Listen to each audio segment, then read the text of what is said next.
Check out the original Haukke Manor video in the description, and I hope you enjoy.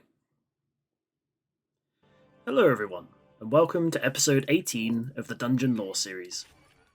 In this series, I hope to expand upon things you might not know about Final Fantasy XIV dungeons, as well as discuss their individual stories and lore. This episode's dungeon is the hard mode version of Haukke Manor. Haukke Manor was once the home of the wealthy House Dartencourt, with Lady Amandine, a dusk-white Elezen famed for her beauty, being the previous owner of the large abode. Sometime after the calamity, however, Lady Amandine's features were marred and ruined by damage sustained during the event. After a brief foray into mysterious visitors and rumours of the void, adventurers were sent to the manor in search of evidence of the Ascians, and as a result found the twisted Lady Amandine awaiting, where she was subsequently defeated. In the current times, the manor has been still since the purging of the void from within. However, the Warrior of Light speaks with Lorianne in Mordona, who tells us of a frightening encounter with a fear-stricken man claiming to have heard the screams of the young maidens rise in the vicinity of the place. While this occurrence was not a first time for Haukke Manor, as Lady Amandine was rumoured to use the blood of young maidens in order to further her own beauty, the story seemed to have been told as though these events occurred very recently. She wonders aloud to if there might have been someone who can tell us more of the rumours. The Warrior of Light moves to speak with Sandal, longtime servant of House Dartencourt, who confirms that the rumours are very much true. He tells us of how, after Lady Amandine fell by our hand, he reported all of the findings to the Wood Whalers of Gridania. They did not seem to doubt his words, but requested a thorough investigation of the manor to confirm the death of the Void Sent, and therefore the safety of the Gridanian citizens. After the group of Wood Whalers arrived at the manor, however, Sandal did not see them after entering the place. On the contrary, he never saw them again, and days later did the howls and screams of the maidens begin once more. Peering inside, Sandal tells us how he saw something that should never have peeked back, that of a soulless creature not of this world, of the Void Sent returning once more to the cursed manor. He bids us enter the place once again, lest the Wood Whalers lose yet more troops to the darkness within.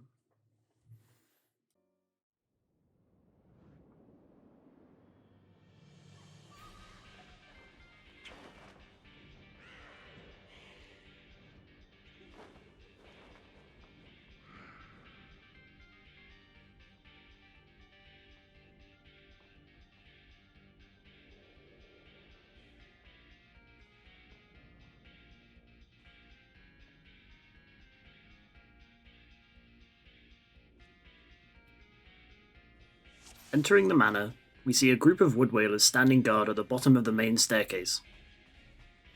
On either side, much of the furniture has been stacked and piled on the side corridors of the ground floor, blocking any approaching threats. Heading up the stairs, the left landing is also blocked, leading us up to the right. With the help of the manor claviger, a Void Sent appears at the end of the hallway, charging at the party. Many of the statues in the manor now shoot dark blasts of magic along the floor as they are passed, damaging the party. Turning the corner and heading into the left-hand room, we find the claviger awaiting with two more Void Sent, while a Wood Whaler awaits in fear. Defeating the claviger, they drop a tiny key, which we can use to unlock the doors in the manor. Proceeding through a few more locked doors, we head out into the hallway again and defeat a large ogre-like Void Sent, before following the corridor down to the entrance to the White Hall. Two statues come to life here in the form of the sword-wielding Void Sent and attack the party, after which the door to the hall opens. This White Hall was where Lady Amandine once resided, although the room is now littered with debris. We find a familiar sight in the form of the manor jester and butlers, who we fought once in the cellar of the manor. During the fight, the jester casts magic across the room, leaving puddles of fire or ice in its wake.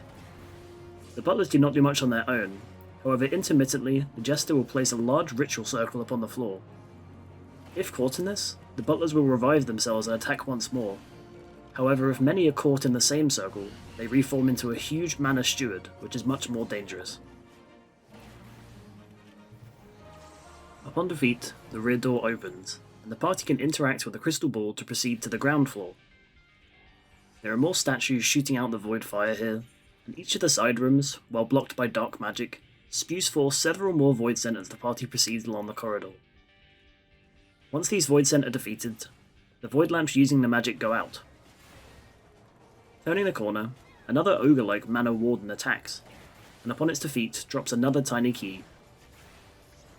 This key is used to open the final side room door in the corridor, where the Manor Sentry awaits, the Ahriman that once served Lady Amandine. After being injured, similarly to the first time we fought the Ahriman, it flees down the hallway towards the main hall, and releases the seal upon the door to the Red Hall, where a large void scent known as Ash awaits.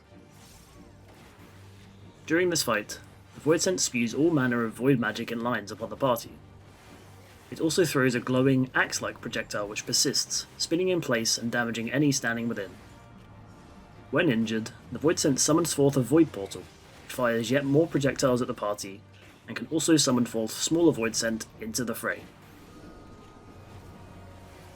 Upon its defeat, the door towards the back of the room opens, and the party finds another crystal ball which whisks them away to the cellar of the manor.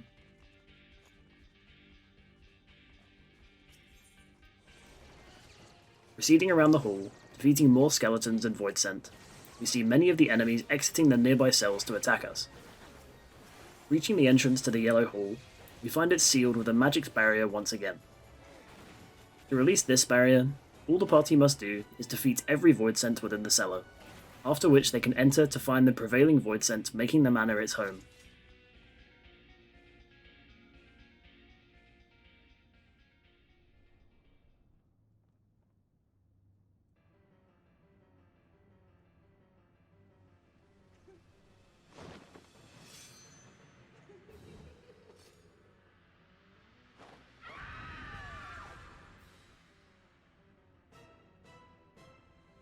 Here we find what looks like a familiar face, as the void scent in question looks similar to the form Lady Amandine took once her deal with the void began.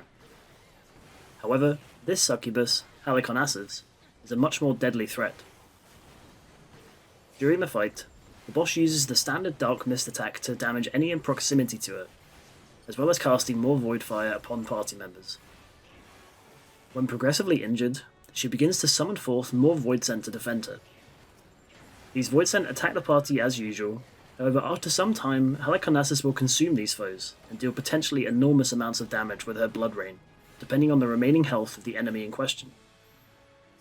Firstly, she summons the Manor Sentry, the Ahriman fleeing the party, followed by 2 Manor maidservants, yet more succubi, and finally she summons Lady Amandine herself back from the void. Lady Amandine is the most dangerous of the 3, as if Halicarnassus manages to consume her while the former is still healthy, she will devastate the party. Upon defeat, Halicarnassus screams and falls, finally severing Haukke Manor's ties to the void once and for all. And that's the end of the story and lore for the hard mode version of Haukke Manor. A second entry into a desolate mansion, finding a greater threat consuming the original, thought vanquished for some time. I hope you enjoyed this video. If you did, leave a like and subscribe to the channel for more Final Fantasy XIV lore, and I'll see you next time for the Lost City of Amdapor.